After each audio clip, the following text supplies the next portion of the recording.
The title of this book is Brave Martha by Margot Apple.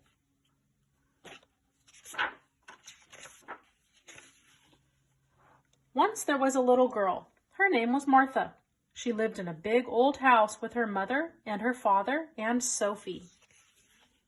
Every morning, Martha gave Sophie crunchies and milk. Martha patted her and Sophie purred. In the afternoon, Martha and Sophie went walking. Sometimes they would dress up. And every night, Sophie helped Martha get ready for bed. Martha brushed her teeth. Sophie watched the water go down the drain. Then they walked all the way down the hall. Sophie always went first. At the bedroom door, Martha waited while Sophie checked all the creepy places. When Sophie came out from under the bed, Martha knew it was safe. One night, Martha's parents had company. The guests had brought their dog. When bedtime came, Martha couldn't find Sophie anywhere, so Father had to help her get ready for bed. Father glanced around the bedroom. Then he said, "Oh, be brave, Martha. There's nothing under the bed. Now hop in, and I'll read you a story." When he finished reading, Father kissed Martha good night. Then he took his little flashlight out of his pocket and put it in her hand. "Just in case you need it," he said. The clock ticked. The guests talked. Finally, they said good night. The front door closed. Mother and Father turned out the lights and came upstairs. The house was absolutely still. That's when Martha heard it. Scritcha, scritcha, scritch. "I knew it," Martha whispered. "Father didn't look under the bed." She peeked very carefully over the edge, and there, coming out from under the bed, was a big, hairy paw. Martha reached for her umbrella. Cha! Martha jumped. Clonk went the umbrella. "My Daniel Boone hat," she croaked. Martha felt all shaky like Jell-O. She put the hat on. It was warm and soft. Martha was about to climb back in bed when scritcha, scritcha, scritch. There it was again. Martha peeked at the closet. "It's in there. Oh dear, it's got horns." "But wait, Martha," she whispered. "Monsters hate light. It makes them weak. Where's that flashlight?" "Aha!" cried Martha, grabbing the flashlight.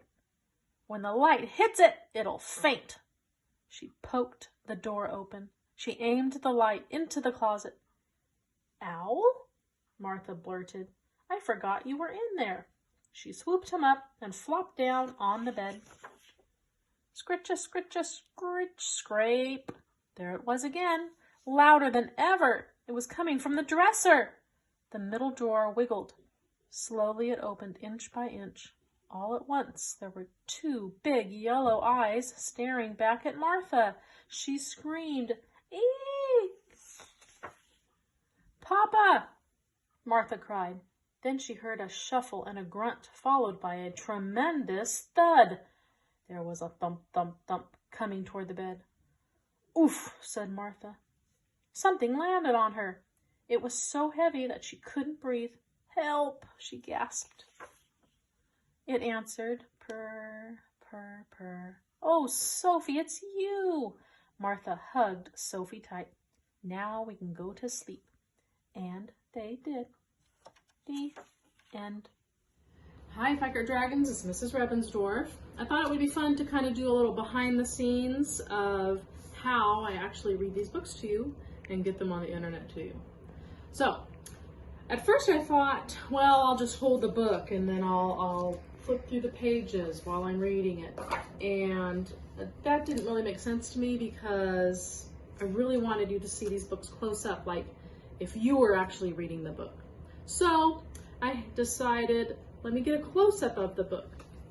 So then I had the book out flat like this, and I was holding the camera and trying to turn the pages, and that didn't work either. So finally, what I decided to do was sort of make a little studio. So let me show you what I did. So I decided to make a weird studio. I know that there's these great tripods out there that can hold a smartphone. I don't have one of those. So I made my own studio. I have this table and my TV stand, and then I have these little pieces from a game that I had outside. And all I did was simply put my phone here, it's steady, it's recording the book, and I can turn the pages. But what I like about it is that I can get really close up on the pages. So it's like you're reading the book. Finally, what I do is I take the film clips and I put them in my computer. There's this program that I have called iMovie. It just came with the computer. I never even opened it until this time. So I'll dump all of the different film clips in here, and I can shorten them and splice them together. What my favorite part is the different sounds. Not that I'm using those sounds, but it's been kind of fun to kind of play around with these. And after I've spliced it together, I email it to Mrs. Zanetti, and she gets it out on the internet to you. I've had fun trying to figure this out. Like I said, I've never used this program before, but what I like about it is that if I didn't know how to do something, all I had to do was Google it, and I figured out how to do different things with this program. So that's the behind the scenes. I hope you've been enjoying our stories, and I hope to see you real soon. Bye.